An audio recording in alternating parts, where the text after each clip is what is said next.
How many? How many? Anybody? Huh? No? Huh? How many? Infinity. Are you sure? Infinitive. You say infinitive freedoms. More than atoms of the building. 101. How many atoms the 101 has? How many molecules 101 has? Infinity? You think?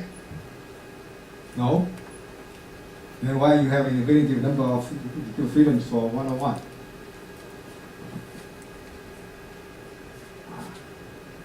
Mathematically, yes. You see, well, I can describe 101 in terms of mathematical equations in infinitive number of freedoms. But physically, it's impossible to have an infinitive number of frequencies, right? That's impossible.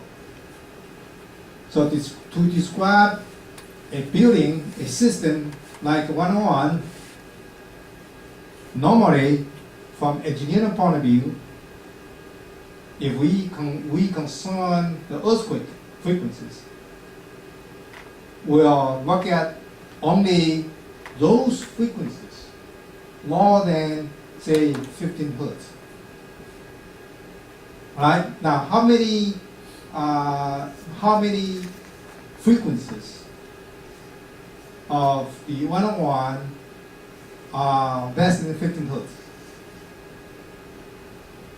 You can then give you those kind of very clear definitions. Then you will be able to count how many numbers, how many different freedoms we think we need to consider. Agree? So, from engineering point of view, you only consider those frequencies that affect your motions. For example, earthquake come in, the earthquake in Taiwan, normally they won't exceed 15 hertz. So, when we want to model the 101, then we say, okay, I want to know only those frequencies less than 15 hertz. Understand now? Okay. So, that's the engineer. So if you look at the, we call multiple degree of freedoms, the matrix equation like this can be 10 degree of freedoms, can be 2 degree of freedom, can be 5, and so on. Now, I'm going to introduce you a transformations, and this is an important transformations. These transformations give you the W equal to the cap 3 Q. And if for any let me see this one. So we can transform your equation of motions like this to another coordinate. This is we call coordinate transformation, and to transform from one coordinate to another coordinate, and you will be able to find out that sometime I don't want to look at my equation in physical coordinates. I want to look at my equations, system equation, in other coordinates. And some of the coordinates in engineering are very, very important coordinates. We call model coordinates. I will show you how it called.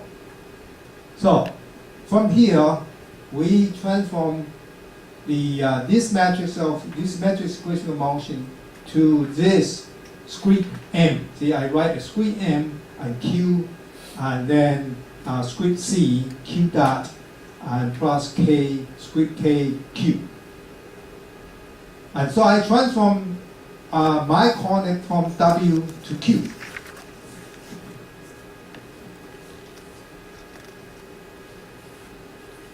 The coordinate transformation just show you that for any system equations, it can be any coordinate you like. But of course, that in engineering sense, we like to look at physical coordinates. The physical coordinate is W. That's my physical coordinate. Because W is the displacement. And W dot is the velocity. And W double dot is the accelerations. Then what is Q? What do we mean about Q? Why you want to transform to Q? Why? We must have some purpose.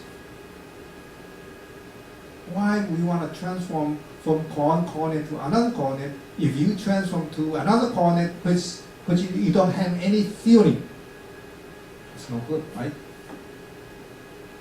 It's just waste your time. You transform to the coordinate which you don't have any effect to your system, and there's no advantages. Then why you want to do that? Okay. But however, there's one coordinate which we, as an engineer, we like to see. We call model coordinate. Because that one do have some physical sense in it. So we call model coordinates. Now what do we mean model coordinates? All right. The model coordinates, if you look at this, is we are transforming your M to square M become identity matrix. And then, assume you don't have a damping, for example. And transform your Q, your K, to square K, that we call omega square. Now, omega square equal to a diagonal. So we have a identity matrix of M, square M. Transform K to a diagonal, another diagonal matrix we call, this is omega, the cap omega square equal to diagonal small omega 1 square, omega 2 square. The omega 1 is the frequencies of the system. If we transform to this, we call model coordinates. This omega 1, omega 2, omega 3, omega 4, and this is the frequencies of your system. So there's some physical meaning for it. All right. So you can look at your system in terms of physical coordinates, or you can look at your system in terms of these model coordinates and give you the frequencies of the system. So omega 1, omega 2, omega 3 is your frequencies of system. Now, if you remember that if we have a split like that, and this is my M, this is my K, and we know that omega square equal to M of K of M, right? And that gives you omega equal to square root K of M. Wait. The idea comes from this. That system, our frequency is square root of K of M, right? So, if we can do the same thing, we M become the identity and K become a diagonal, and if you look at this, if you look at single degree freedoms, it's just like this. If you look at multiple degrees of freedoms, then become like that. So we have omega 1, omega 2, omega 3, omega n. If you have 100 degree freedoms, then you have 100 frequencies. But this is we call model coordinate. This Q is we call model coordinate. This Q allow you to transform your matrix equations to a diagonal matrix equations. This is all diagonal. However, if you look at carefully here, if we have this C, this scoop C, is not necessary to be diagonal when you transform it. But if you know that it's difficult, if not impossible, to write a damping matrix for 101, for example. The engineer may be able to write the mass matrix and stiffness matrix for build 101, but there's no way to write a damping matrix for 101. So normally we assume that the damping we call proportional damping. In theory, we always assume that damping is some kind of proportional damping. And the proportional damping means this squid C equal to alpha I plus beta omega squared. That's my proportional damping. And if this is proportional damping, then you will be able to write the equation like this. And the advantage of these equations, if you look at these equations, Qj double dot plus parenthesis alpha I, well, this is 1, this will be 1, this is, forget about I, this I is a matrix, but now I'm talking about scalar now here.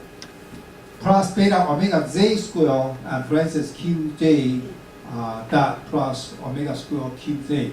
Now, if you look at these equations, the original equations m w dot plus zeta w dot plus kw equal to bfu, those are coupled. And what coupled means the mass matrix is not diagonal, and zeta matrix is not diagonal, and k matrix is not diagonal, for example. Or any matrix is not diagonal, like